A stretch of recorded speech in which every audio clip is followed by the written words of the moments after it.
మా వంటగదికి స్వాగతం.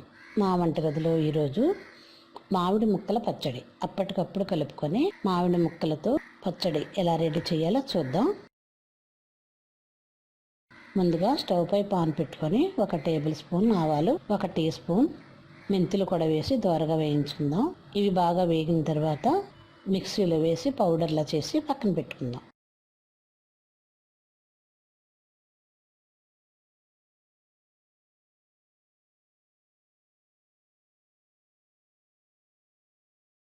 ఇలా మిక్సీలో పౌడర్లా చేయాలి.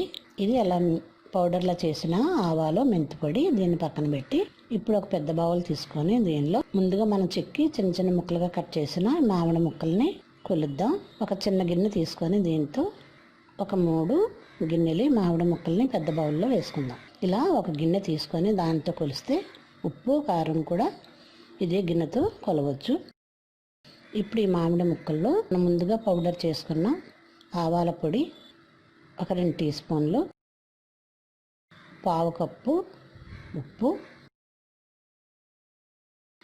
1/2 కప్పు కారం,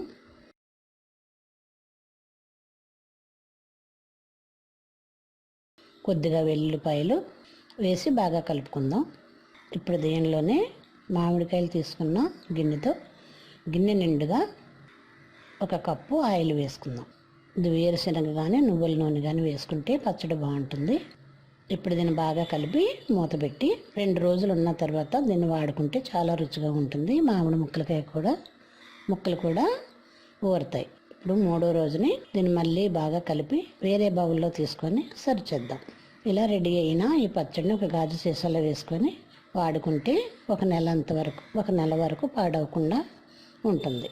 మా వంటగదిలో అంత సింపుల్గా చేసుకొని ఇన్స్టెంట్ మామిడి ముక్కల పచ్చడి రెడీ. మరిన్ని వంటల కోసం మా వంటగదిని సబ్స్క్రైబ్ కాగలరు. ధన్యవాదములు.